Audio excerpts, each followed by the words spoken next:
구약은 그 성격이 그림과 같습니다. 또 그림 중에 설계도 같은 의미도 있고요. 또 어떤 것은 조금 더 입체화돼서 모형과도 같습니다. 그림보다는 손으로 만질 수 있게, 눈으로 볼 뿐만 아니라 손으로 만질 수 있게 입체가 된 겁니다. 그런 것이 있는데 여전히 이 모형이라고 하는 것도 실체는 아닙니다. 신약은 그와 다르게 실체가 되는 거죠. 구약은 초등학문 또는 몽학선생과 같다라고 말합니다. 초등이라고 하는 말은 그러니까 우리가 말하는 그대로 국민학교가 이제 초등학교로 이름이 바뀌어졌잖아요. 그래서 모든 사람들이 기초적인 것을 배워야만 중학교도 갈 수 있고 고등학교도 갈 수 있고. 근데 요즘은 초등학교가 처음 시작하는 교육기관이 아니고 유치원이 있습니다. 그래서 구약성경의 어떤 내용들을 가르쳐서 몽학선생이라고 말합니다. 그러니까 어린이들이, 특히 더 초등학생보다 어린아이들이 배울 때 가르치는 선생이 몽학선생이다라고 말합니다.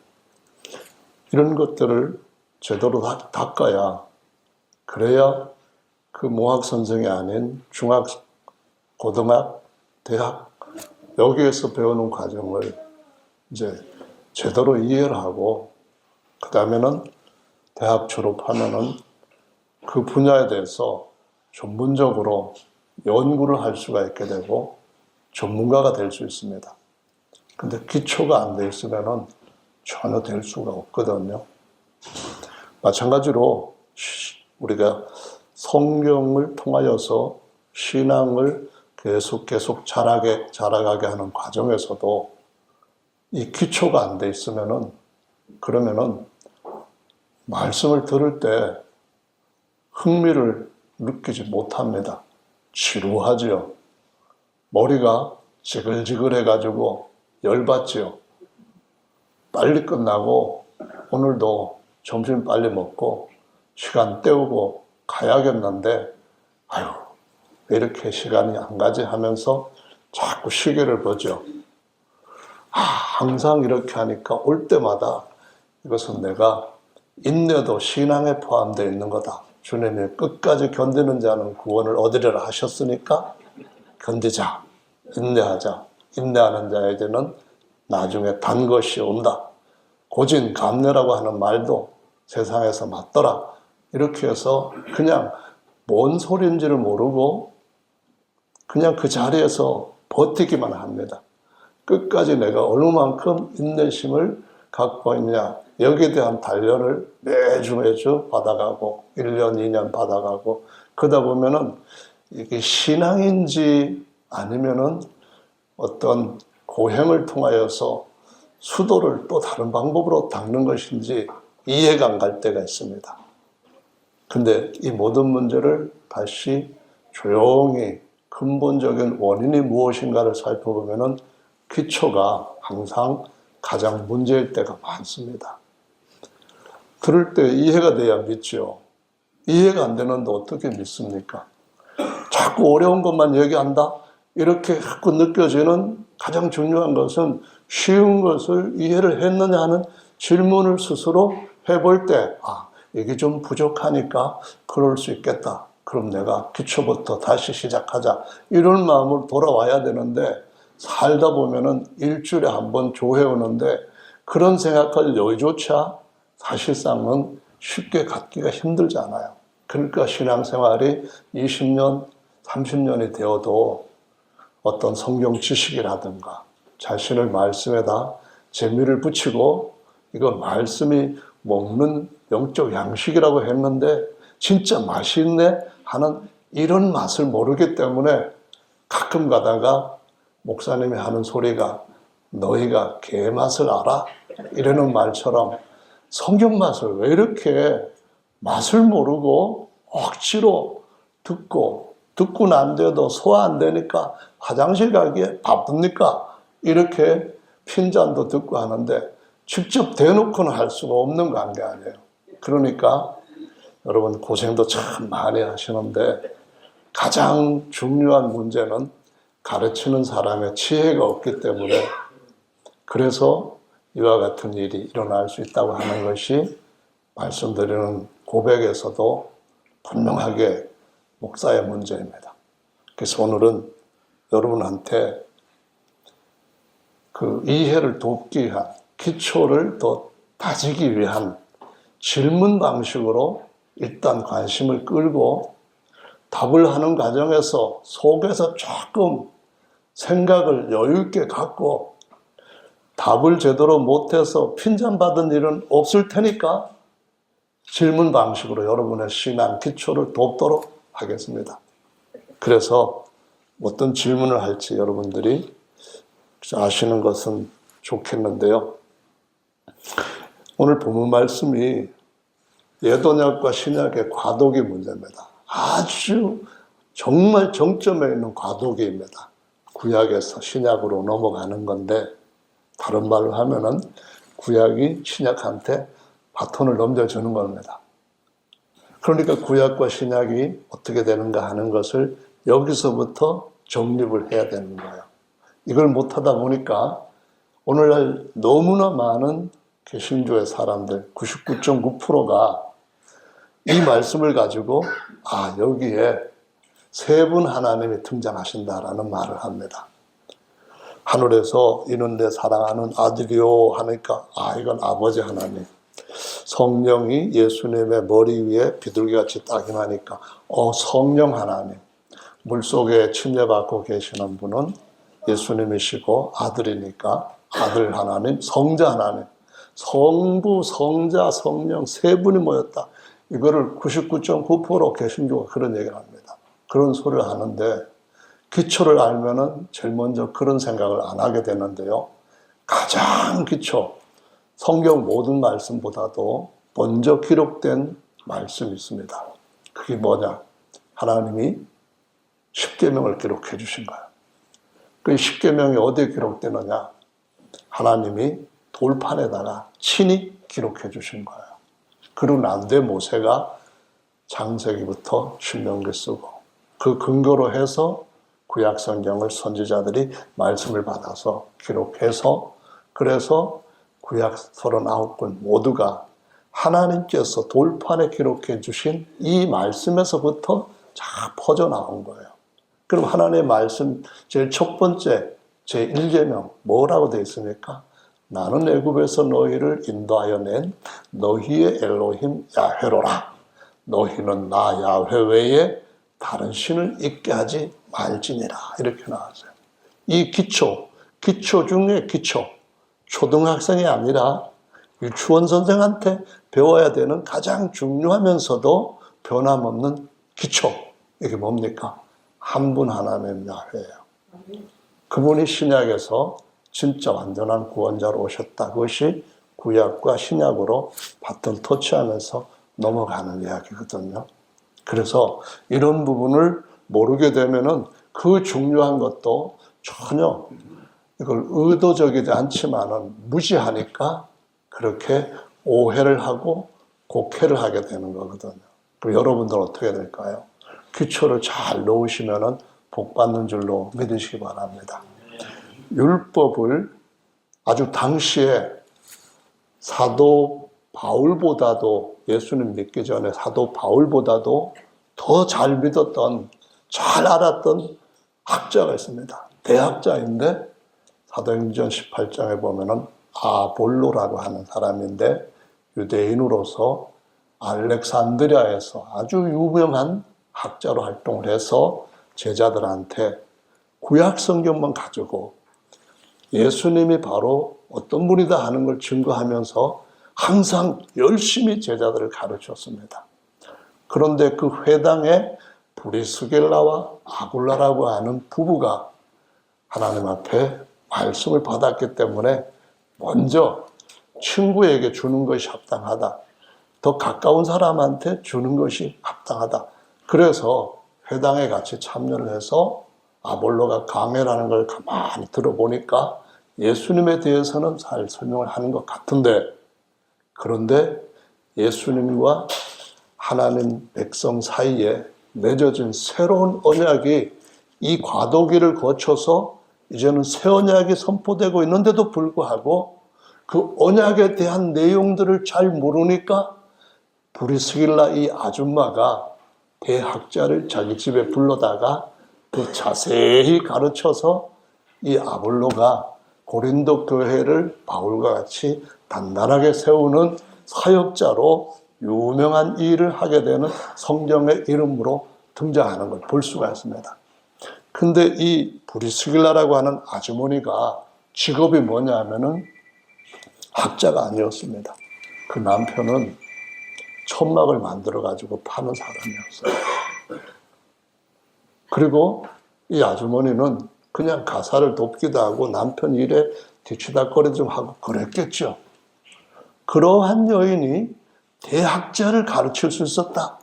이것이 하나님의 말씀의 기초를 바로 알고 그 언약이 어떻게 이루어졌는가를 배운 사람이라면 누구에게나 가능한 일인 줄로 믿으시길 바랍니다.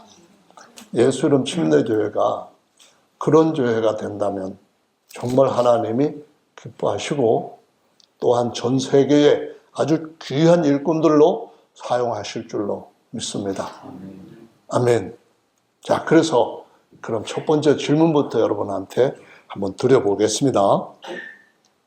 침례 요한이 이사야 40장의 말씀에 보면은, 그리고 마태복음 3장의 앞에서 성취되었다 하는 말씀을 보면은 길을 닦으라고, 광야에 야훼께서 오실 길을 닦으라고 야훼 앞에 보내심을 받았다라고 기록을 하고 있고 이루어졌다라고 말씀하고 있습니다.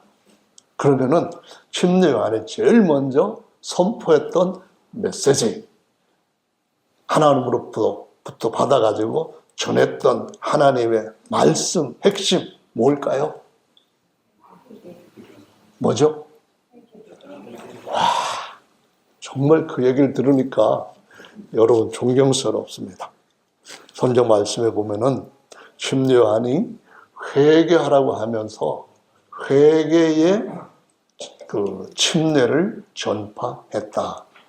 또 마가복음 같은 경우에는 죄 사함을 얻게 하는 회개 침례를 전파했다. 그런 말씀하고, 누가복음 7장에 보면은 바리새인과 서기관들, 제사장들 요런 자들 빼놓고는 모든 백성이 다 요한을 침례를 받아서 하나님을 의롭다고 인정했다라고 기록을 하고 있습니다. 이거는 이제 읽기만 하면은 누구나 다 알 수 있는 거예요. 같이 연계해서 이 질문에서 뭐를 알아야만 됐냐 하면은, 그러면은 귀를 닦았다고 하는 것이 회개와 무슨 연관을 갖고 있고, 그 귀를 닦아서 그 길에 오셨다고 하는 것은 어디에 누가 오셨다고 하는 것인가요? 요거에 대한 대답을 하는 것이 정말 중요한 이 질문의 핵심입니다. 귀를 닦았다는 건 뭐고, 귀를 닦았을 때 누가 오셨고 어디에 오셨는 건가요? 아까 대답하신 분 뒤로 빠지시더니만 이런 질문 나올까 봐 피하신 건 아닌가 모르겠네. 뭐예요? 가장 기본입니다. 중요한 기초예요. 광야 같은 사람들의 마음에 회개를 통해서 예수 그리스도께서 주 하나님과 메시아로 안에 들어와서 거하시도록, 금요일 날 집사님이 설교한 내용에 보면은 내 마음에 네가 있다 그런 표현하고 하나님이 우리 안에 들어와 계신다 하는 것하고는 정말 차이가 난다는 강의를 하셨어요. 들어보셨죠? 들어보셨더라면 복 받으신 겁니다. 하나님께서 우리 안에 들어오셔서 영원히 임마누엘을 여기 하시겠다. 이것이 바로 길 닦은 목적입니다. 이것이 구약에서 신약으로 넘어와서 그림자와 설계도와 모형으로 보여주셨던 모든 것에 대한 해석입니다. 이것이 성취라는 거예요. 두 번째 질문입니다. 로템 투어라고 하는 여행사 사이트에 보면은 예수님께서 먼 거리를 여행을 하셔갖고 침례요한한테 침례를 받았다라고 기록하는데 직선 거리가 약 100km라고 얘기를 합니다. 로템 투어에서 얘기하는 거 보니까 이 요단강의 해마다 전 세계에서 수십만 명이 와서 물을 이렇게 마르기도 하고 물속에 들어가기도 하면서 세례 침례를 받는데요. 100km 정도 돼요. 직선. 그러면은 옛날 길로 따라가자면은 100km 넘잖아요. 4km가 심리니까 이거 엄청나게 먼 거리인데 예수님께서 요한한테 침례를 받으러 갔다는 말이에요. 근데 마가복음 1장에 보시면은 7절에 그는 예수님에 대해서 침례요한이 말합니다. 나보다 능력이 많으시니 내 뒤에 오시는 그분에 대해서 나는 신들매를 풀기도 감당치 못하겠다. 이런 표현을 씁니다. 신들매라 하는 말은 유대인들이 아주 먼지도 많이 나고 그냥 메마른 황무지 같은데 그런 지역에서 살면서 걸어서 다니고 하다 보니까 신발이 고무 신발이 없습니다. 그래서 뭘 신냐면은 샌들을 신고 다니는 거예요. 샌들은 이렇게 끈으로 묶는데 나 같으면은 얼마나 그분이 대단한지 신들매를 풀기도 감당치 못할 만큼 큰 분이야. 이렇게 고백을 하는 겁니다. 요한복음 1장에서도 보면은 그런 말을 해요.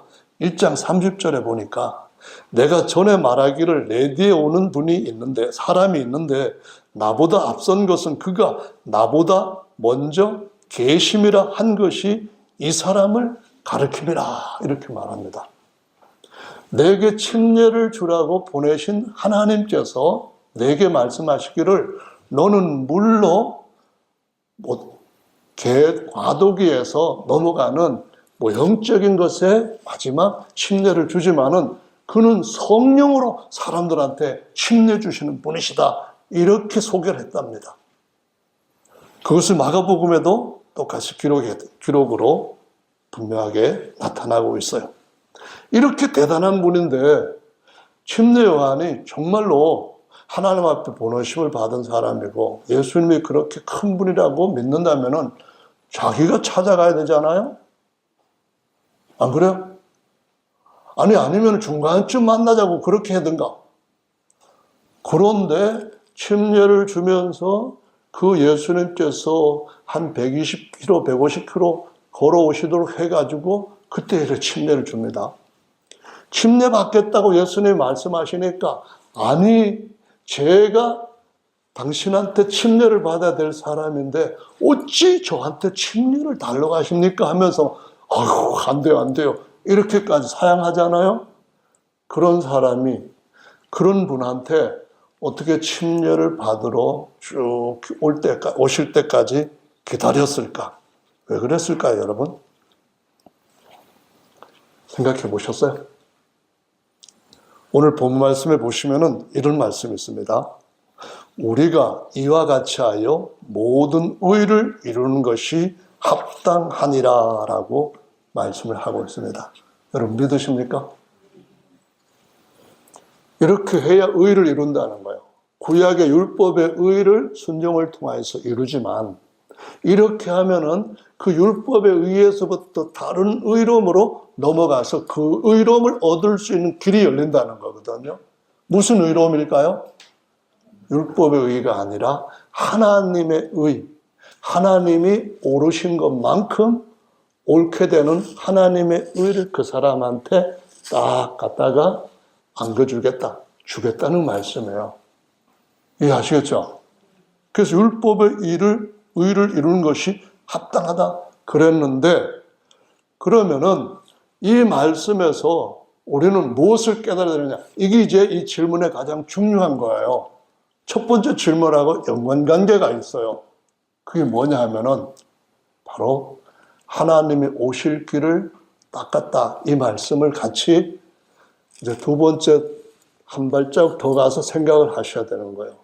그게 뭐냐면은 하나님이 모든 죄인들을 섬기기 위하여서 자기의 모든 영광의 형상의 모든 것들을 다 벗어버리시고 종의 형상으로 오셨다는 겁니다.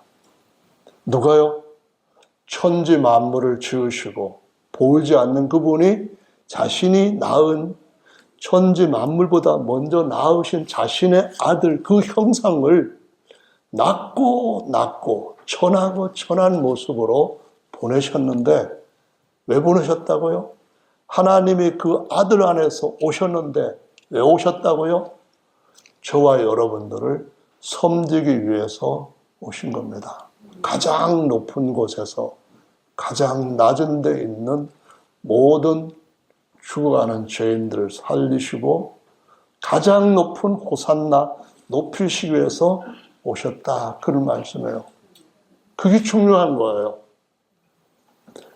예수님은 자신이 그 일을 위하여서 5,000km 되는데도 걸어가셨을 거예요. 멀리 도망가는 사람이라 할지라도 쫓아가셔서 하나님의 의를 이루시는 것이 합당하다라는 말씀을 이루실 줄로 우리 모두가 믿어야 됩니다. 그래서 새 언약을 따르는 모든 성도들은 섬기는 일에 대해서 잘하면은 큰 자가 된다고 말씀합니다.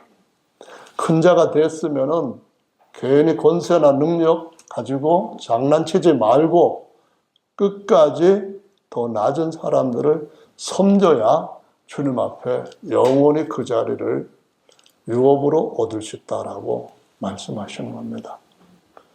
예수님이 마지막 자신을 십자가에서 내주시기 직전 그 밤에도 제자라고 하는 12명의 사도들이 누가 크냐면서 서로 말싸움을 하고 있었어요.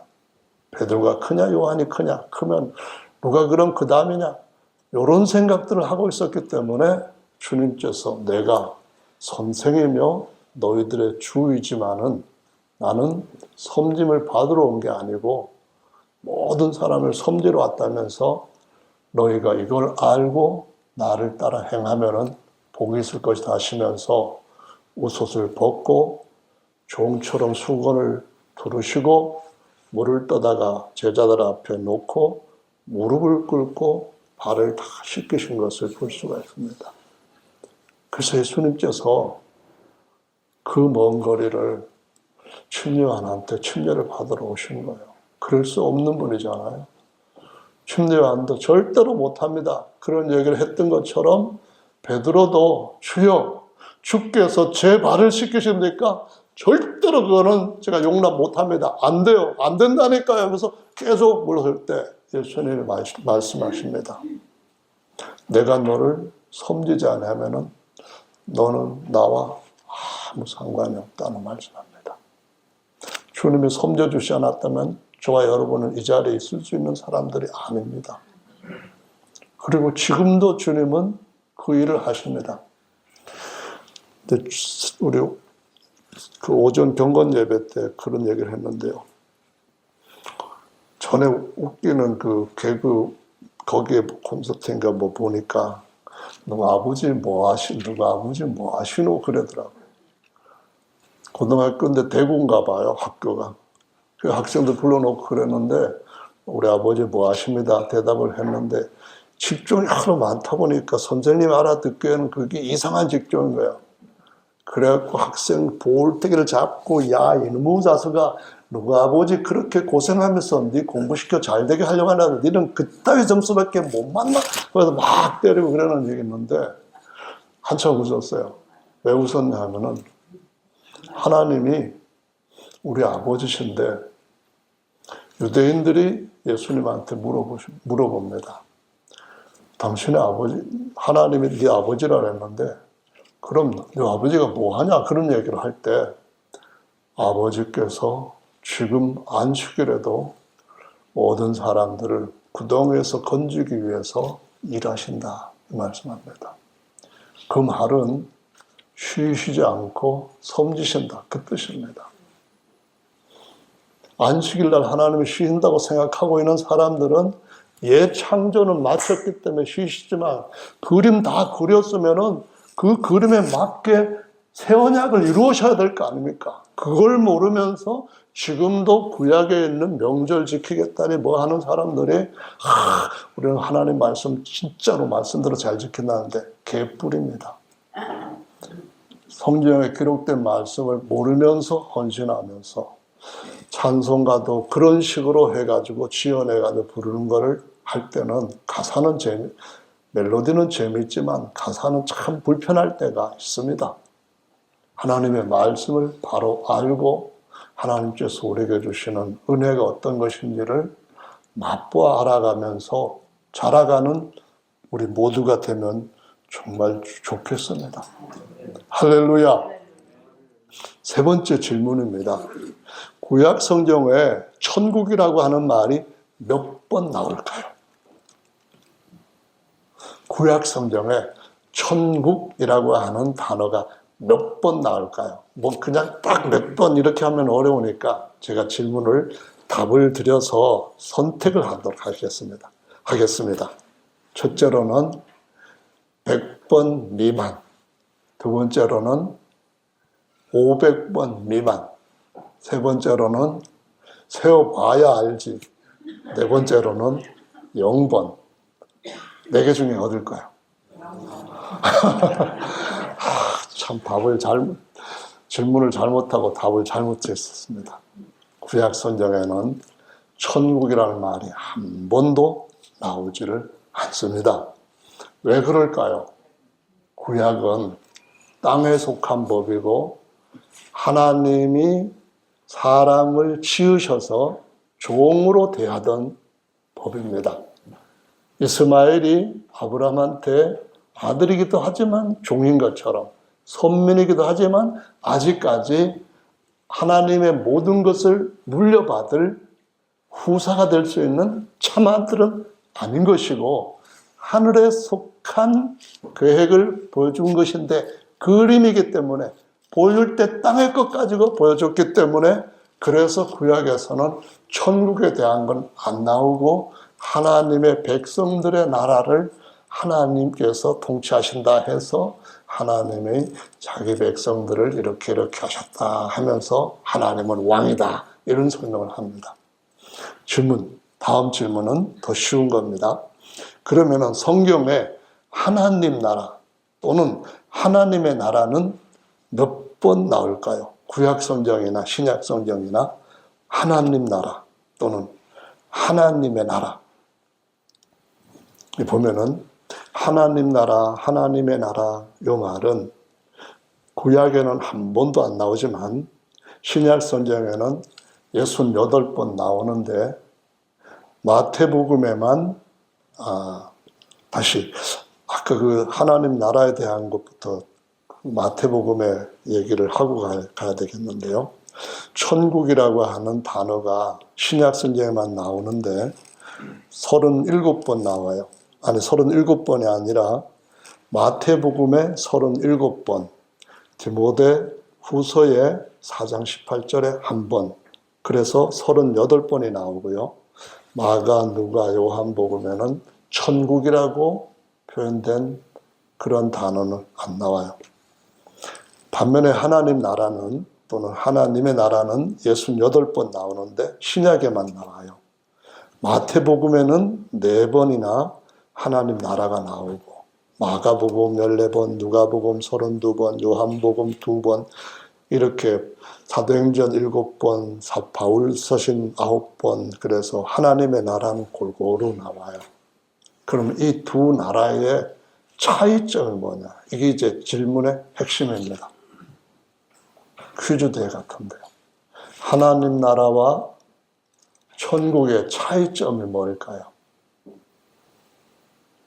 요 기초예요. 하나님 나라와 천국 또는 하늘나라의 차이점. 같은 점도 있고 차이점도 있는데 같은 점은 뭐고 차이점은 뭘까요? 이 기초를 모르기 때문에 많은 사람들이 하나님 나라에 대한 것도 모르지만 아무나 그냥 천국 갔다 그러고 아무나 지옥 갔다 그러고 이런 얘기를 한다는 말이에요. 가장 중요하면서도 기본적인 건데 모르니까 그러는 거예요. 대한민국을 한번 예로 들어볼게요. 대한민국의 통치자는 누군가요? 통치자. 지금 정치적인 발언하는 거 아닙니다. 그냥 통치자라고 하는 그 개념 갖고 그 일을 누가 하느냐 질문 드리는 거예요. 대한민국의 통치자는 대통령입니다. 이름이 대통령이잖아요. 통치자인 거예요. 그러면 대한민국의 주권자는 누굽니까? 헌법에 모든 권리는 국민으로부터 나온다. 국민이 주권자인 거예요. 그래서 민주 국가인 거예요. 백성이 주인이다. 그 체제를 가지고 우리가 지금 대한민국에서 살고 있는 거예요. 그러면 이 문제는 두 가지 것을 차이점을 갖고 있고 한 가지 같은 점, 공통점을 갖고 있는 거예요. 첫째로 하나님 나라라고 하는 말은 통치자와 주권자가 누구에게 있다? 하나님한테 있다 이 말씀입니다. 하나님이 왕이시고 하나님이 전권을 다 가지고 계시는 거예요. 법도 만드실 수도 있고 재판도 하나님이 하시고 그리고 어떤 일에 대해서 내가 내 뜻대로 가장 선한 것을 이렇게 백성들한테 베풀겠다. 선정을 베풀겠다. 그럴 때 주권도 그분한테 있고 통치권도 그분한테 있는데 그분이 누구냐고요? 만왕의 왕이신 하나님이시다. 이런 얘기예요. 아멘. 가장 기본적인 것에 대해서도 이해를 못하면은 삼천포로 빠지게 돼요. 그러면은 하나님 나라에 똑같은 천국과 같은 그 두 나라 비교해서 같은 점은 뭘까요? 오직 하나의 나라다라는 의미예요. 하나의 나라. 다니엘서 2장 40절에 보면은 장래에 다니엘이 장래 일어날 일을 기록했는데 이렇게 기록을 하고 있어요. 이 열왕의 때에 하늘의 하나님이 한 나라를 세우시리니 이것은 영원히 망하지도 아니할 것이요 그 국권이 다른 백성에게로 돌아가지도 아니할 것이요 도리어 이 모든 나라를 쳐서 멸하고 영원히 설 것이다 라고 말씀하고 있어요. 지금 땅에 있는 나라들은 언젠가는 망할 때가 와요. 믿으시나요? 정말 망하는 때가 오고 그 다음에 1000년 동안 그리스도와 부활 성도들이 땅을 다스리는 때가 와요. 무려 1000년이나 1000년 통치면은 엄청난 장기 집권이에요. 1000년 사는 것만 해도 대박인데 왕으로서 통치까지 한다? 그 약속이 하나님의 언약 안에 들어있다는 거예요. 그뿐만 아니라 다음 또 이어지는 거 보면은 이거는 영구 집권이에요. 그 일이 하나님의 언약 안에 들어있다는 거예요. 어떤 이들한테 그렇게 약속했는가 하는 것을 언약을 알아야 그걸 얻을 수 있는 자리에 들어갈 거 아니에요? 언약 내용이 모르면은 그냥 내 생각대로 믿다가 막상 계약서에 써진 거 모르고 있다가 그 계약금뿐만 아니라 뭘 받기 위해 가지고 실제로 돈 달라 했을 때에 이거 계약이 없는 내용인데요. 그러면 꽝인 겁니다. 아멘. 그러니까 하나님의 말씀도 언약을 기초부터 잘 알아야 되겠다. 아니면은 건성으로 알아도 되겠다. 잘 알아야 되는 줄로 믿으시기 바랍니다. 아멘. 그러면은 같은 점은 다니엘이 말했던 것처럼 하늘의 하나님이 한 나라를 세운다. 한 나라는 같은 나라 그런 의미예요. 하나님의 나라와 하늘나라는 같은 나라인데 하늘에 하나님이 세우는 데가 하늘이기 때문에 무슨 나라? 하늘나라인 거예요. 아멘. 하나님이 세우셔서 자기 나라로 삼으시니까 무슨 나라? 하나님 나라인 거예요. 같은 점은 한 나라이고 다른 점은 누구에 의해서 통치되고 누구에 의해서 주관되느냐, 여기에 따라서 하나님 나라라고 말하고 천국이라고 말하는 것은 그 의미가 아니라 어디에다가 세우느냐, 여기에 따라서 천국이냐 땅의 나라냐 요 차이를 갖는 거예요. 땅의 나라는 다 망할 때가 있지만 하나님의 나라는 영원하다, 이 말씀을 다니엘서에서 하고 있는 것을 기초이기 때문에 이해를 제대로 하면은 그 다음부터는 풀려요. 짠! 그러면은 하나님 나라 문제는 쉽게 풀렸고, 그 다음에 같이 옆에 있는 문제를 한번 다시 생각을 해보시겠어요? 하늘나라면은 그러면은 어떤 하늘나라인가? 하늘은 어떤 나라인가? 이거예요. 성경에 보면은 이런 말씀들이 나와요. 회개하라! 천국이 가까이 왔느니라. 예수님도 비로소 복음을 전파하실 때 회개하라! 천국이 가까이 왔느니라. 침례요한도 예수님도 천국이 가까이 왔다, 그런 말씀하시고, 마태복음 10장에도 보면은 예수님께서 전파하여 말하되 천국이 가까이 왔다, 그런 말을 하고, 마태복음 11장에 보면은 침례요한 때부터 지금까지 천국은 침노를 당하나니, 이렇게 말씀하고 있어요. 천국이 가까이 왔다. 같이 볼까요? 천국이 가까이 왔다. 여기까지는 고백을 다 할 수 있거든요.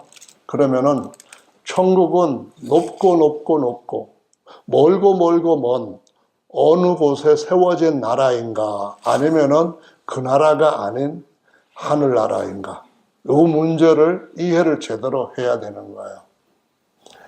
어떤 기독교 기사에서 신문에 났는데요, 사진을 찍었는데 하늘 높은 곳에 황금으로 만들어진 그 금빛 찬란한 그런 도성이 딱 있는 걸 찍었대요. 진짜 찍었는지 뭔지 모르겠어요. 그래서 거기가 하늘나라가 진짜 있다, 이렇게 사람들한테 증거로 제시를 했어요. 근데 여러분, 하늘나라라고 할 때 이 하늘이 그렇게 멀리 높은 데 올라가 있는 거기에 세워지는 나라인가?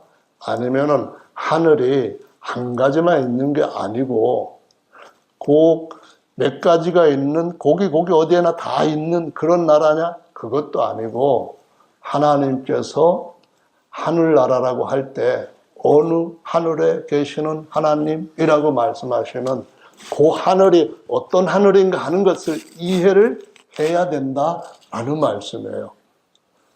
하늘이 사도 바울이 말한 고린도후서 12장에서는 무슨 하늘이 등장하잖아요. 첫째 하늘, 둘째 하늘, 요거 말고 셋째 하늘이라고 하는 것이 등장을 한다는 말이에요. 사도 바울이 첫째 하늘에 올라가서 봤어요? 둘째 하늘에 올라가 봤어요? 아니면은 셋째 하늘에 올라가 봤어요? 그러면은 첫째 하늘이라고 하는 것은 광활한 우주, 이 첫째 하늘이라고 할 수 있어요.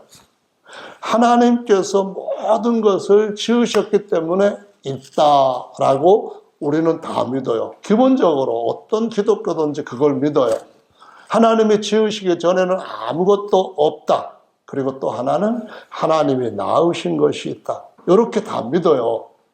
그런데 하나님이 지으신 것 중에 이걸 만유라고 표현할 때에 그 안에 뭐가 들어가 있는가 하면은 공간이라고 하는 것이 들어가 있다는 거예요. 그 공간을 가리켜서 하늘이라고 한다는 거예요. 그럼 여기서 저와 여러분들이 머리를 가만히 살살 성령의 기름을 쳐서 돌려볼 필요가 있어요. 머리를 굴리라는 말 말고 돌려봐야 되는 거예요. 무슨 얘기냐면은 하나님께서 하늘들을 지으신 때가 있었는데, 그러면은 하나님이 지으신 하늘이 있기 전에는 그러면은 하늘이 있나?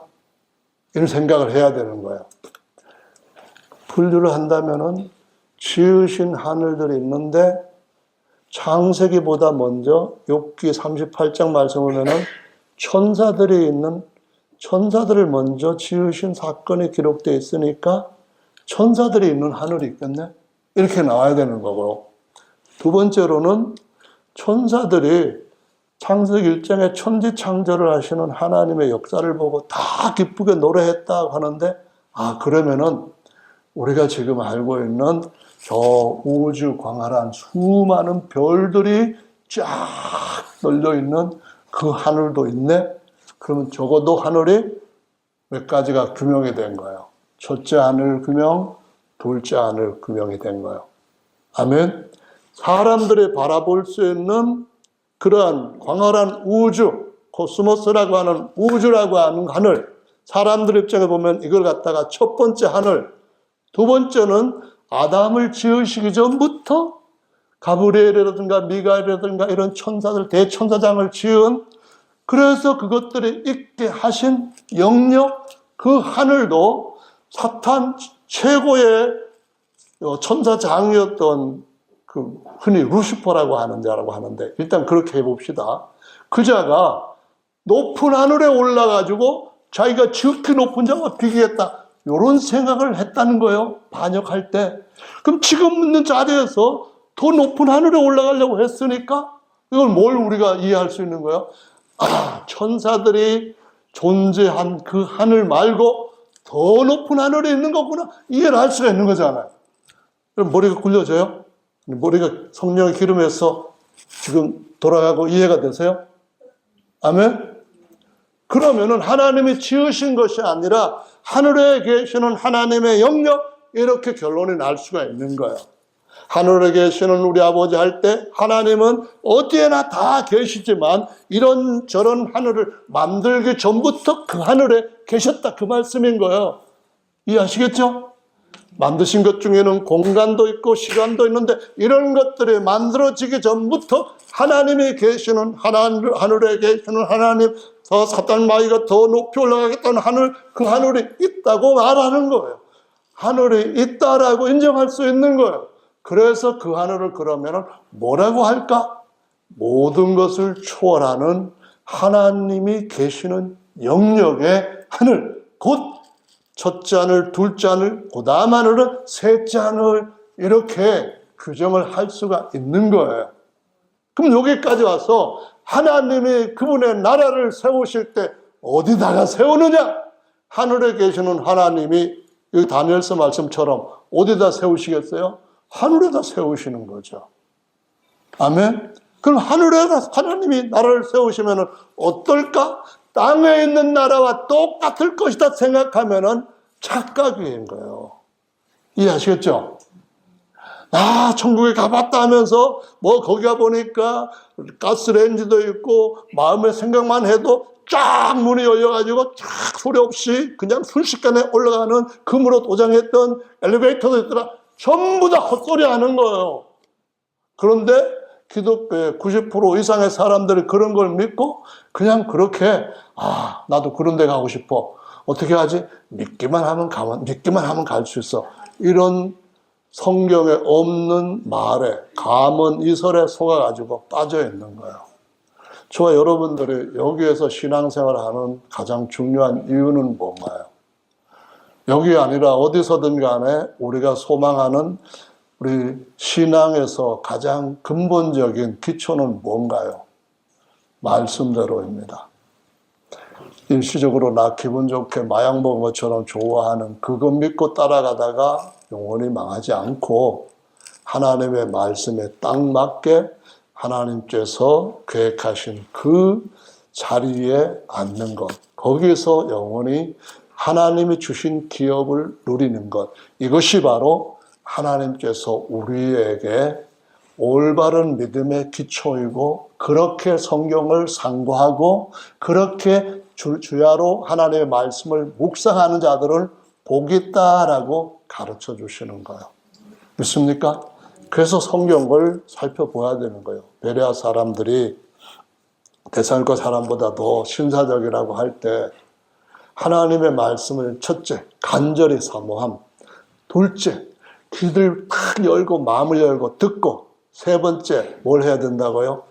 정말 그런가 해서 날마다 성경을 상고했대요. 고자는 고찰, 또 아주 여러 가지로 연구하는 그런 고자를 쓰는 거예요. 요것과 아주 상세하게 살폈다. 그 말인 거야. 대강 얼렁뚱땅 내가 기분 좋은 대로 내가 그냥 무작정 생각나는 대로 그렇게 하는 것이 아니라 하나님께서 오셔서 아들을 통하여 검증해 주신 하나님의 말씀에 정확하게 일치하게 1.1획도 다르지 않게 하겠다는 그런 각오를 가지고 말씀을 살피는 것이 하나님 앞에 진짜 신사적인 믿음인 줄로 믿으시기 바랍니다. 이 기초가 없으면은 그런 식으로 가르치면은 재미가 없어요. 왜 저렇게 따지시요? 뭐 그게 뭐 어때? 천국 가면 되지. 천국 가려면 또 바로 믿어야 된다니까. 글쎄 내가 의심 없이 천국 있고 뭐 하고 뭐 믿고 그렇게 하면 됐지. 그렇게 하는 마음을 어떻게 바꿔야 되냐면은 요 마음이 꼭 그 에덴 동산에서 쫓겨났을 때에 처음 있던 땅하고 쫓겨난 땅하고 비슷하게 그 사람의 마음이 지금 그 상태구나 하는 걸 알고 내 마음이 그런 황무지 같은 마음인지 아닌지 살펴보는 것이 진짜로 중요한 길이고 요 마음에다가 예수님 말씀이 만들어 놓으신 그대로 길로 예수님을 진짜 영접하는 것이 정말 중요한 것인 줄로 믿으시길 바랍니다. 마음을 가져야 돼요. 정말 마음을 하나님 앞에서 바로 가질 수 있는 저와 여러분들이 되시는 것 신앙의 첫걸음입니다. 돈 드는 거 아니에요. 돈 들어도 해야 돼요.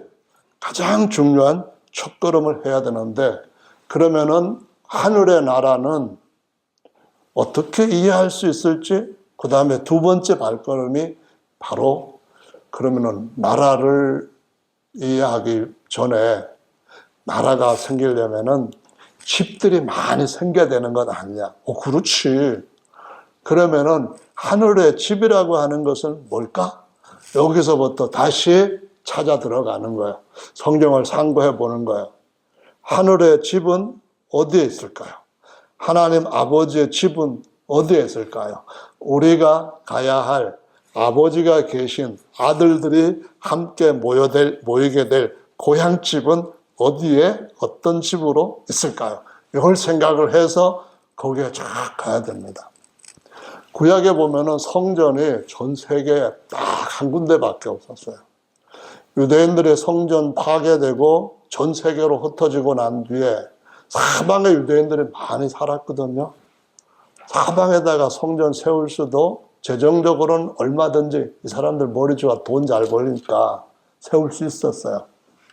물론 크게 솔로몬 성전처럼 그렇게 세울 수 있는 재력은 없었겠지만은 그래도 요즘 사람들이 기독교 어디 성전이니 여기서 밖에만 나가봐도 예루살렘 성전이니 베들레헴 성전이니 그렇게 붙여놓은 간판들 꽤 있어요. 그런데 하나님은 다 그런 거 아니고 성전 하나밖에 없다 하셨는데 그 성전이 무슨 성전이라고요? 모형인 거예요. 진짜 성전이 아니고 아파트 짓기 전에 이렇게 짓겠다 해가지고 판잣대에다가 막 만들어서 놓은 그런 식의 모형인 거예요. 근데 예수님이 딱 공생하시면서 뭐라고 말씀하셨는지 기억나세요? 요한복음 2장 19절로 21절에 예수님은 이렇게 말씀하십니다. 너희가 이 성전을 헐라 내가 3일 만에 일으키리라. 그 다음에 이어지는 것을 이해하는 것이 필요해요. 요한복음 2장 19절로 21절 찾아서 한번 읽어볼까요?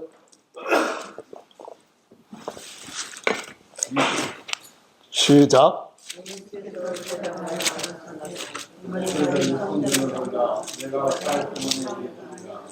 유대인들이 가로되 이 성전은 46년 동안 되었으니 내가 3일 동안에 일으키리라.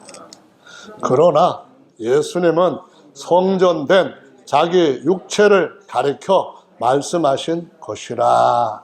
아멘. 아멘. 예수님께서 땅에 있는 성전을 허물되 어디에 있는 성전을 세우려고 하시죠?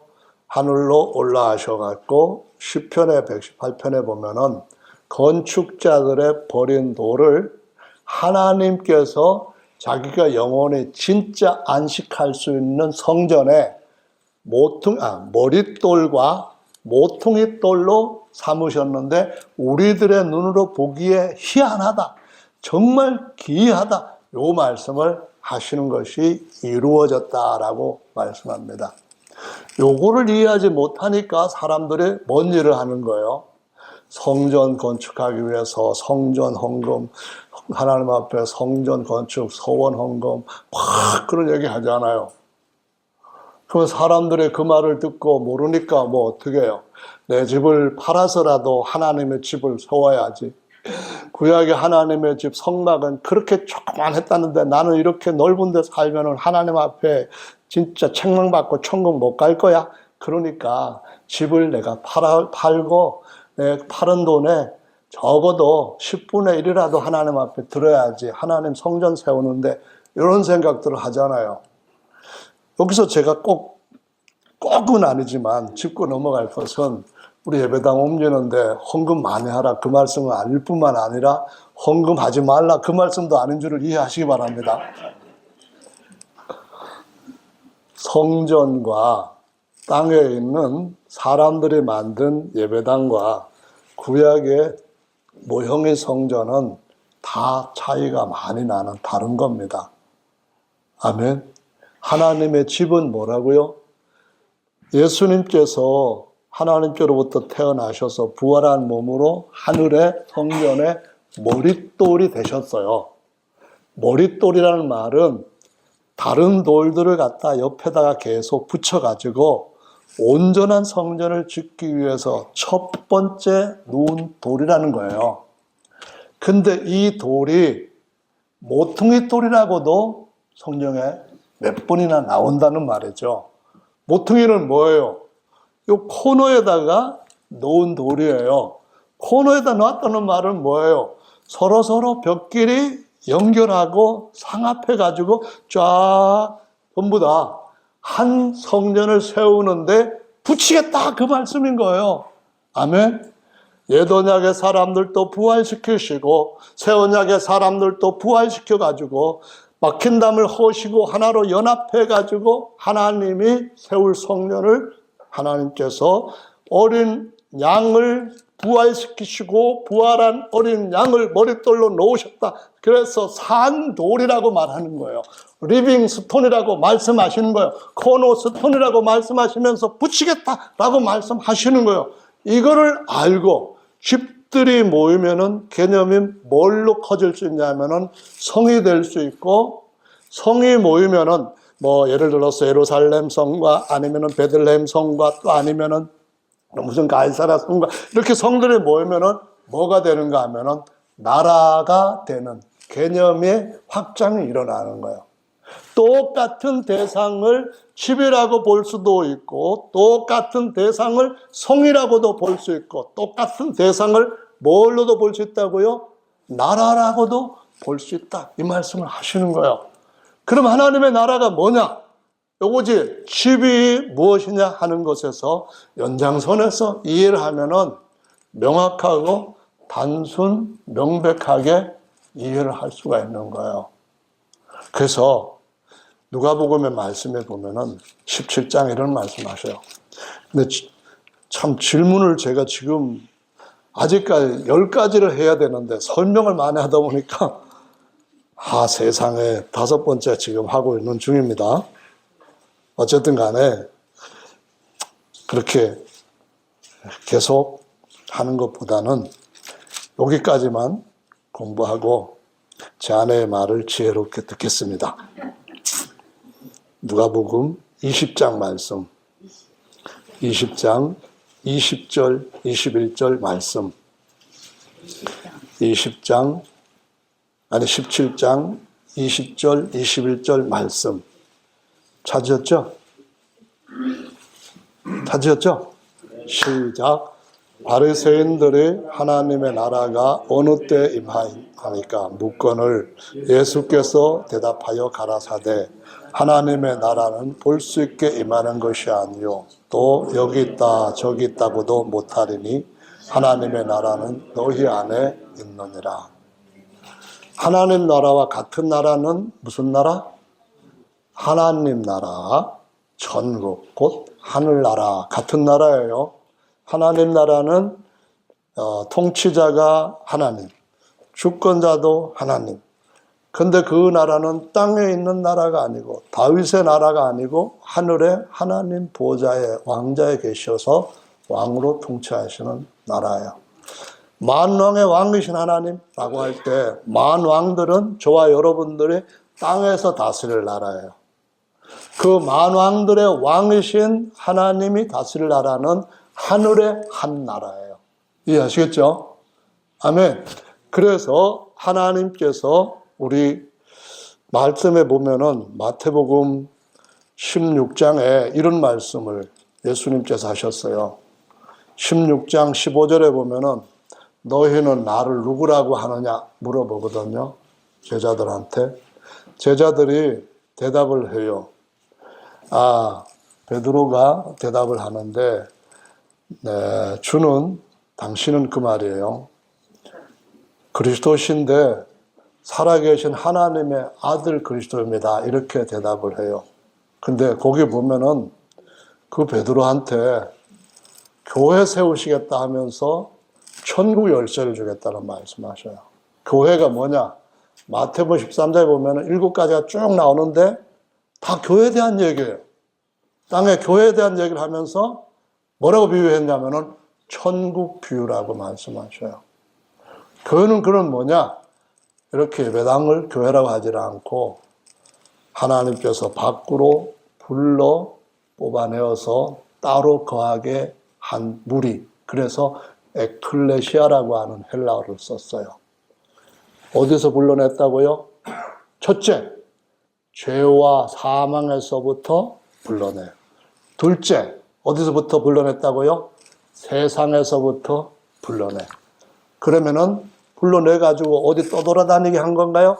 아니에요. 모든 것 위에, 만유 위에 교회라고 하는 자리에 세우신다라고 사도 바울의 가르침에서 가장 강력하게 나타나고 있는 내용이에요. 어디라고? 만유 위에. 만유 위라는 말은 하늘들 위에. 누굴 세운다고? 교회. 교회가 뭐라고? 하나님이 왕이신 하나님의 나라이고 부활한 예수님이 하나님의 집에 머릿돌인 것처럼 저와 여러분들이 부활하게 되면은 이 모든 부활한 몸들이 함께 연합돼서 하나님의 집이 되고 하나님을 왕으로 표현할 때는 하나님이 왕일 때는 우리는 하나님의 나라 하나님이 우리 아버지일 때는 우리는 하나님의 뭐라고? 하나님의 아들들 할렐루야. 하나님이 남편이 할 때는 우리는 뭐라고요? 하나님의 신부 신령한 예루살렘 성 이렇게 비유를 하고 있다는 말씀입니다. 아멘. 그래서 반만 오늘 질문을 했으니까요. 다 하면 안 됩니다. 제가 맨날 길게 해가지고 여러분들 고생시켜드린 거 생각하면은 설교할 때마다 이제는 두려움이 생깁니다. 오늘도 길게 하면 어떻게 되지 하면서 그래서 주일만 되면은 제가 밤에 자다가 3시 반에 깨가지고 짧게 해야지. 오늘은 뭐까지만 할까. 그러다가 또 하다가 보면은 여기 오면 이상하게 자꾸 사람이 변하는 것 같아요. 일단 잔소리 하지 말고 이제 같이 하나님 앞에 기도하십시다. 하나님께서 우리에게 주신 약속이 여러분이 바로 브리스길라처럼 세상에 모르는 수많은 교회 지도자들한테까지 잘 가르칠 수 있는 진짜 배기를 배우신다는 걸 성경을 가지고 한번 확인을 해 보시기를 바랍니다. 할렐루야.